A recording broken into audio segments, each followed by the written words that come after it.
The blazing sun shines as the rhythmic chorus of summer cicadas rises and falls. It's a natural soundtrack of the Midsummer Vows ceremony. As a ceremony planner, I receive a call from the planning company. That's why you'll be sending someone to rehearse the ceremony with me? Yes, it's a necessary step. She'll experience the entire process as a guest and help you optimize the experience. I didn't know such a job existed. Alright, I'll cooperate. After hanging up, I look at my texts again.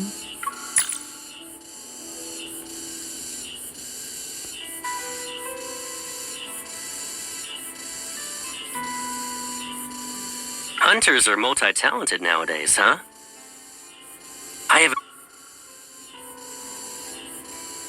Hunters are multi-talented nowadays, huh?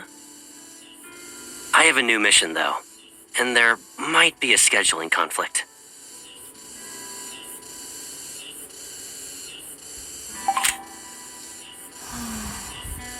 What's the matter?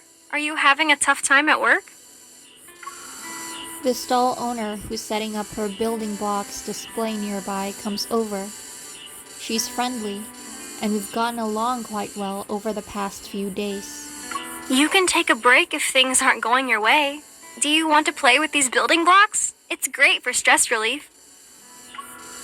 Newly placed flyers are displayed on her stall. In bold print are the following words: "Build any world you desire." I have a variety of building blocks. You'll still be surprised on the day of the ceremony, even if you play with them today. Surprises, huh? They're not that important. What's the point of preparing them if Caleb can't attend the event? A little surprise isn't bad when it's for someone you care about. Huh? A hand picks up the flyer from the stall. Shocked, I look up. The person who I thought about is standing before me. Hi, miss. You're the ceremony planner, right? The company sent me to help you test the activities and rehearse the ceremony. It's to make sure the guests have the best possible experience. I'm Caleb. It looks like we'll be seeing each other a lot for the next few days.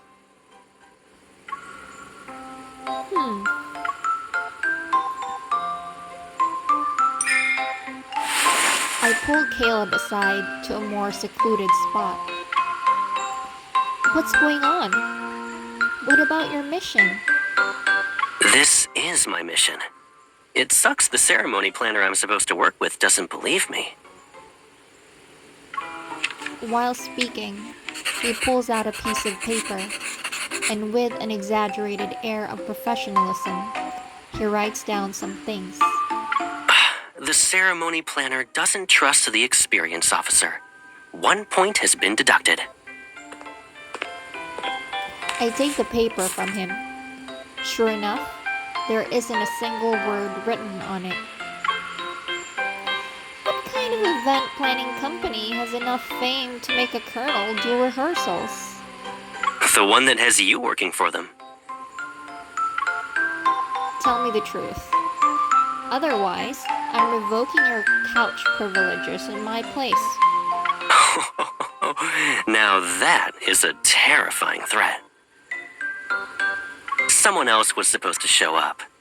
But getting them to take the day off is easy for me, you know? My job is to be a colonel, yeah.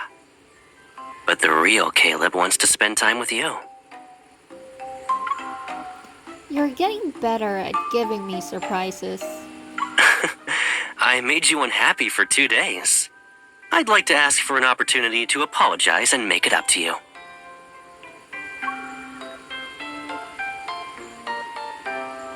He ruffles my hair and pulls out his phone. On it is a restaurant reservation for tonight. He knows which restaurant I wanted to go to. Your request has been approved, but we need to complete our work first. No finished work, no dinner. You're more of a colonel than I am. Alrighty, I'll carry out your orders.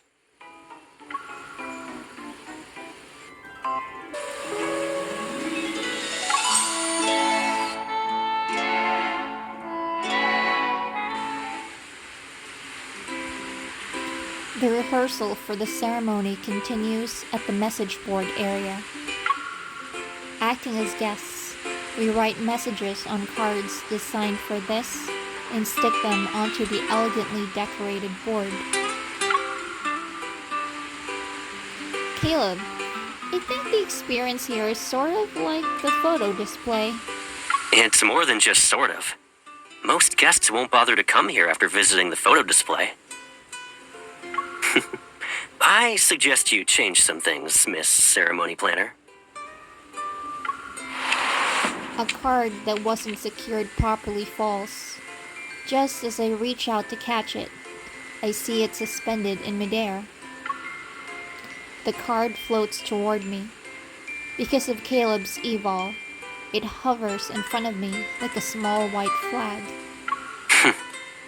How many problems have we encountered in our rehearsal? This is the sixth one. Once again, it goes to show that plans on paper never work out in reality. With Caleb's help, we've identified quite a few flaws in the event. Isn't that why I'm here? I'll help you make your plans a reality. Now that we've experienced every part of the ceremony in advance, how can I still surprise him? I need to come up with a different surprise. Then I can give it to him as a gift. A warm hand suddenly covers my brow.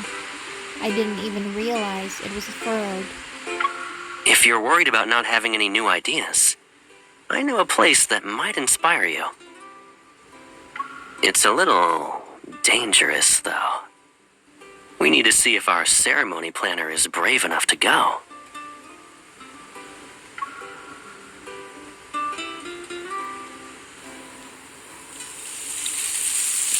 Caleb brought me to one of Skyhaven's guard stations. As the sun sets, we stand at the edge of the canyon. Clouds swirl below our feet. Skyhaven has spatial anomalies too, huh? The Far Space Fleet investigates all spatial anomalies in Skyhaven. They've already checked this area and determined that the fluctuation index is stable. We named this place Cloud Canyon. Come closer. If you fall, you'll never be found again.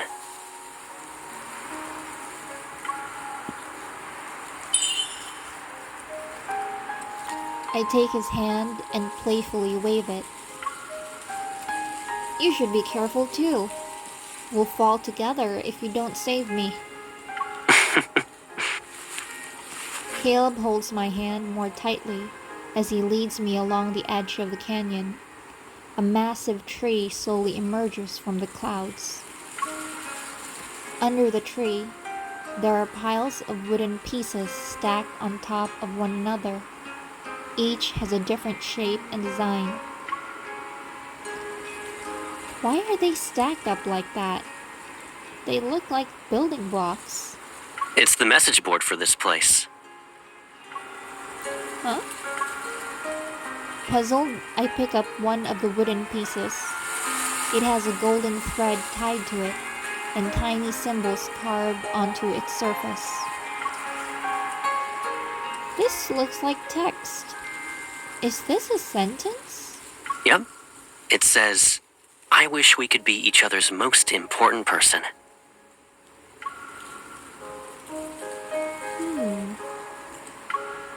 Really?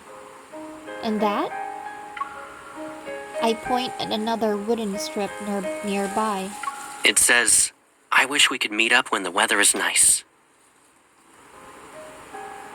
And this one says, I wish we could meet up even when the weather isn't nice. They aren't even in the same pile.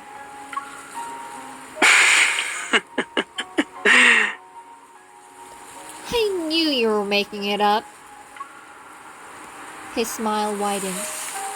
Even if they're from an unfamiliar world, you can always find similarities in what people do. He points above our heads. Ancient giant trees rise above the mist that's covering large portions of the sky. Their leaves rustle in the wind. The atmosphere, the carefully decorated wooden strips, and the earnestly carved words, they're related to wishes. I carefully trace the carvings on the wooden pieces and imagine the hands that once etched these letters. There are some blank ones here. Do you want to write one yourself? Caleb places a small knife in my hand. But we need to make a promise. We're not allowed to peek as we carve. If you don't want me to see it, then you'll have to carve it in a language I don't understand.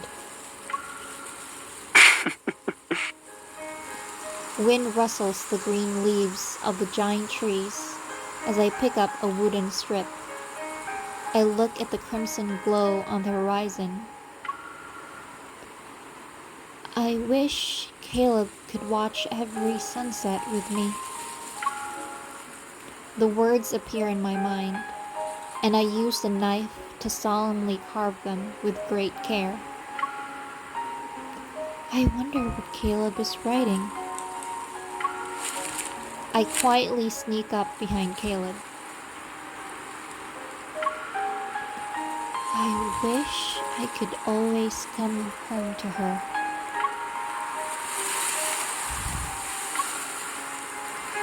It's like the knife in his hand is carving marks on my heart too. Each movement is gentle. Are you peeking to make sure I'm writing in a language you understand? I quickly turn away. I was just trying to get inspiration. If we replace paper with wooden strips, no, message blocks, then we can use them to build a small house of messages.